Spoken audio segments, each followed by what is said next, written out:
Hello everyone, Bendy Boner here for another look into the Summa. We are almost done with the treatise on the one God.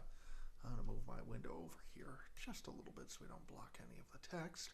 And today we are looking at the power of God, question 25. We got 6 articles to go through here. Whether there is power in God, whether the power of God is omnipotent, whether the power of God is infinite, whether God is omnipotent, whether God can make the past to not have been, whether God can do what he does not, whether God can do better than what he does. That was just kind of a funny one. Is God doing the best he can? Or could he do a little better? Well, we'll find out. Article 1, whether there is power in God. Number 1 in our objections, as primary matter is to power, so God is to act. Primary matter is devoid of act, therefore God is devoid of power. I gotta admit, I don't quite understand the logic of that one, but we'll go with it. Okay, number 2, Aristotle says power is inferior to act. Nothing is inferior to God. I keep writing go for, I don't know, I need to make sure I get the D on there in God's name. Okay, whoops. You didn't need to see my command prompt pop up there. Sorry about that. Power is the principle of operation. God's operation is his essence. There is no principle of God's essence. God's knowledge and will are the cause of things, therefore assigning God power is superfluous. Psalm 88:9, though, speaks of God having power. All right, what's the argument? Power can be active or passive. So once again, we all should be very familiar with this tactic by now. Aquinas is kind of dividing things a little bit. Passive power or dividing our definitions a little bit. Passive power is the power to be acted upon, while active power is the power to act upon. So, passive power does not exist in God at all, because God can't be acted upon. He is immutable. But active power exists most in him since he is pure act. And the objection's answered. Active power is not contrary to act, but founded on it. If act is distinct from power, it must be nobler than power. God's act is not distinct from his power. Okay, yeah, I did read that one up there. Sorry, I just got confused for a second about where I was, if I had read that second objection. Number 3, this applies to passive power, not active power. And then number 4, God's power is not different from his knowledge and will, actually, but only logically. Again, stuff we've kind of seen before. We should be pretty familiar with that type of arguing from Aquinas at this point. Number 2 is the power of God, infinite. Number 1, Aristotle says everything infinite is imperfect. By the way, this one's kind of a rehashing of what question was that where we dealt with the infinity of God? I think that was back here in questions 7 and 8.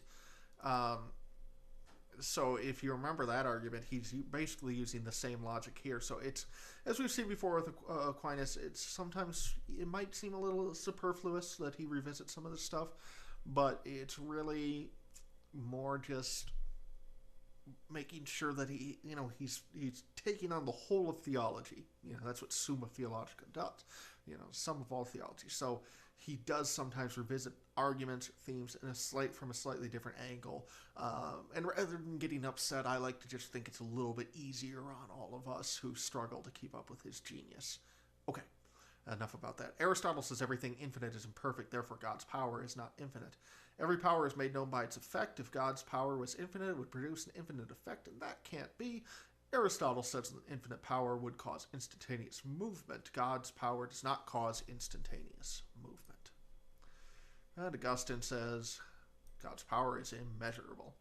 All right, argument. God's power is infinite in him to the extent that he is act, because God is infinite, as we saw in question 7, and infinite as act. His power is infinite. Pretty straightforward. At least if you remember question 7 and 8. Okay, objections answered. Aristotle is speaking of infinity in a way that does not apply to God. Okay, fair enough.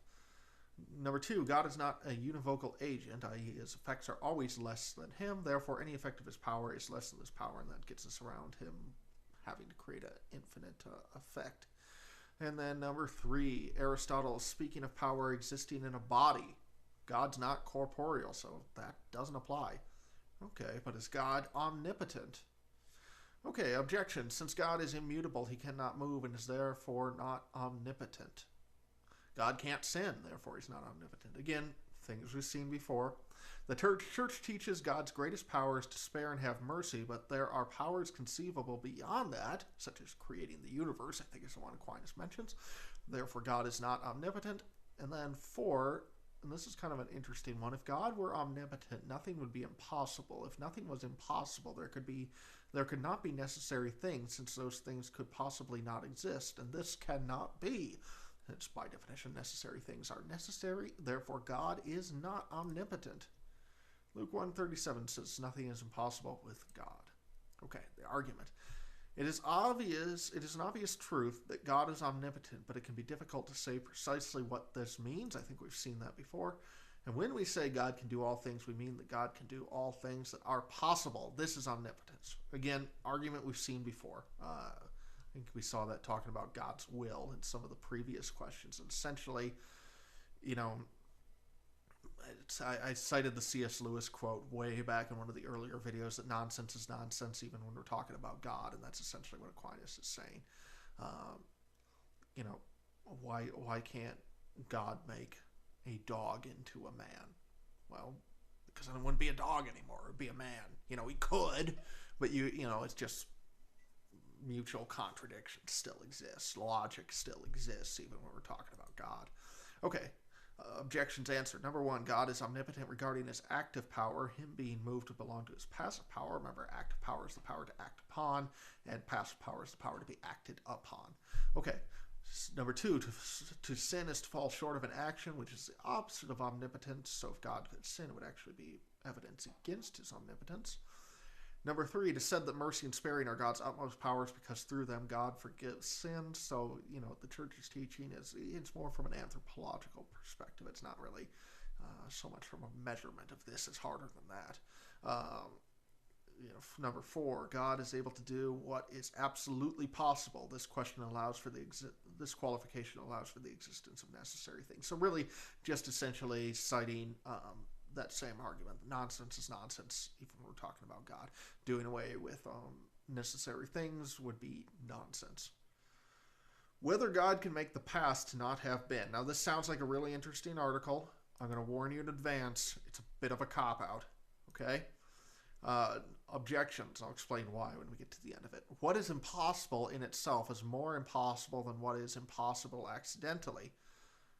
Okay? So, something that's just really impossible. Well, I'll keep going. God can do what is impossible in itself, something like raising the dead, but the past not being is accidentally impossible. Therefore, God can make the past not to have been. I could have put on, a gray sweatshirt before I started recording this video.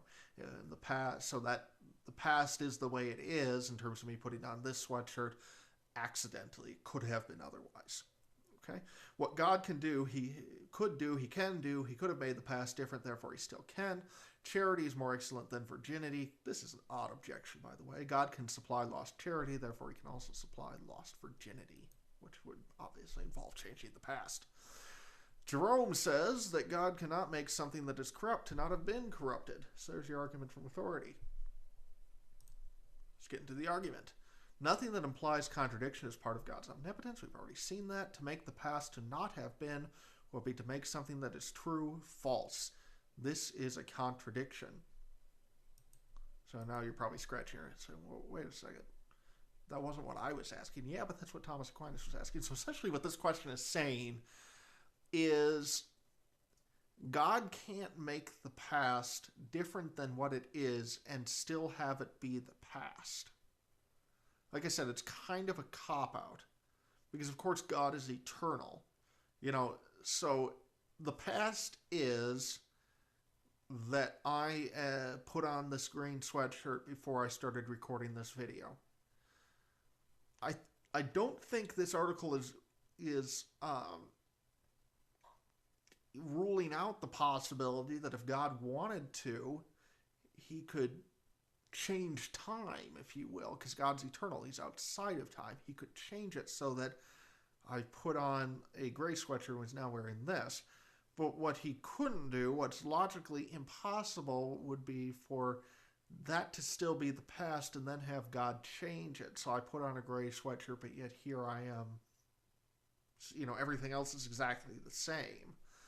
Um, I know it's kind of a weird distinction, but I think that Aquinas actually addressed the less interesting version of this question. But of course, he knows what he's doing better than I do. Okay, objections answered. The past is as it is accidentally, but the past considered as the past is absolute. That's kind of the distinction I was making. So the past as the past is absolute, but the past as it is, it's just confusing wording. See if you can work it out yourself. That's not very helpful of me, but that's what I'm going to say. Because otherwise I'll just jabber on and get us all more confused. All right, number 2. God's power does not change, but the nature of what is possible does. Since God's power is tied to what is absolutely possible. And God can restore virtue of any kind, but he cannot make it so that the virtue was not lost once it has been lost. So just like with charity, he could restore charity, he could restore the virtue of virginity, but he couldn't, if you were an uncharitable person who, and of course charity can mean, we usually think of it in terms of giving money to the poor, but of course it means love in general. So if you were an unloving person, you went downtown and just started kicking homeless people, you have a corrupted virtue at that point. God can restore to you a spirit of charity, so now you go downtown and you start feeding homeless people instead of kicking them. And same thing applies to the lost virginity. God could restore somebody who fell into sexual sin, but it wouldn't change the fact that their sexuality had been corrupted by sin. All right, Article 5. Whether God can do what he does not. No objections. God cannot do what he has not foreknown or preordained. God foreknows and preordains nothing except what he does. God can only do what is right. It is not right that God does what he does not. There's another one where we're kind of dealing with some strange wording to get our logical contradictions. God cannot do anything which is not good or befitting for creation. It would not be good or befitting for creation for God to be other than he is. Okay? But, argument from authority, and this is an interesting one, Jesus said on the cross that he could call down angels, but he didn't. Okay? God acts not from necessity, but from will. God's power is his essence, so is his wisdom. His wisdom is not limited to only one course, thus neither is his power. But what about those objections? Because they are kind of interesting ones. Number 1, this would be true if God's power and wisdom were distinct from one another, but they are not. So in other words, when we say God cannot do what he has not foreknown and ordained, we're thinking of it as kind of like step 1, step 2. But that's thinking of it from our perspective. From God's perspective, what he foreknows or preordains and what he does is one. So if God was to do other than what he does, he would foreknow and preordain that. God is bound by no standard of rightness other than himself. Thus, anything he does is right. So objection 2 makes the mistake of applying a moral standard to God that is not appropriate to apply to him. And then number 3, God doing other things would not be suitable. Okay, let me start over. God doing other things than what he does would not be suitable for the present creation, but they could be suitable for another creation or order of being that he could have made. So God made the universe this way, and he ordered things a certain way in our universe, and now there are things that are appropriate for the universe as it is. But if God made the universe different than what it is, then other things would be appropriate, and God could make, let me see if I can come up with an example. It would be inappropriate for me to walk up to you and hit you over the head with a shovel. That would be wrong. But theoretically, we could come up with a universe where hitting each other over the heads with shovels is a way of curing one another of some horrible disease. Okay, a very silly example, but you see, the world as it is isn't the only way that it could be. All right, finally, can God do better than what he does? Whatever God does is done with the most power and wisdom, therefore it could not be better. It can be inferred from Augustine that if God could do things better, but didn't, he would be envious. But being envious is impossible for God, since it's sinful. Augustine says that in all things together there consists the wondrous beauty of the universe, therefore it could not be better. Neither Christ nor the Blessed Virgin Mary could be better than they are. Therefore, God has made things as good as they could be. And here, of course, it's talking about the humanity of Christ. So just lest we get confused in our theology when Aquinas refers to Christ being made. He makes that clear in the answer to the objection. But Ephesians 3:20 says God is able to do more abundantly than we desire or understand. Okay, regarding the essences of things, God could not make them better than they are, because then they would cease to be what they are. He uses the example of the number 4. If God was to change the essence of what the number 4 is, it would stop being the number 4. If God was to change the essence of what it means to be human, the essence of humanity, it would stop being humanity. Okay? And then, but regarding accidents, things that go beyond the essence, wisdom, virtue, all that, God can make them better than they are. Now, let's just be clear here. When we talk about God making things better than they are, we're not necessarily talking about God doing a better job. It just means like this, could you be a smarter, better person than you are? Yeah, so could I. So God theoretically could have made us better than what we are. That's really all it's getting at here, okay? Is to say that, no, we're not all as good as we possibly could be. And so that must fit with God's goodness somehow. And we'll kind of see that here in the answers to the objections. Number 1, if better refers to the quality of God's making, he cannot make them better. If it refers to the accidents of the thing he has made, they could be better. That's the key distinction there. That God has made things the way he made, so it's any defects in us are not because God was like, whoops, just let another one fall through quality control and let's get this thing fixed. No, God made us perfectly, but we are not perfect. Okay? Augustine is referring to the Trinitarian relations, and that doesn't reply but discussing anything created. The present creation cannot be better than it is, but God could make another universe that is better than this one. Basically, all that's saying isn't that there aren't flaws in creation, but the objection is that if we look at the whole of the universe, all beauty is there. And it's saying, well, that's true of this universe, but, theoretically there could be a universe with more beauty and goodness. And then nothing nothing created could be greater than the humanity of Christ or the Blessed Virgin. Nevertheless, other things in creation could be better. All right, so that's the power of God. Next time, the Divine Beatitude. Our final question in the Treatise on the One God. We got 4 articles, so we'll wrap that up in a day or two and then move on to the Treatise on the Trinity. I'm looking forward to it. But for now, I'm Benny Bono, and I will talk to you later. Goodbye.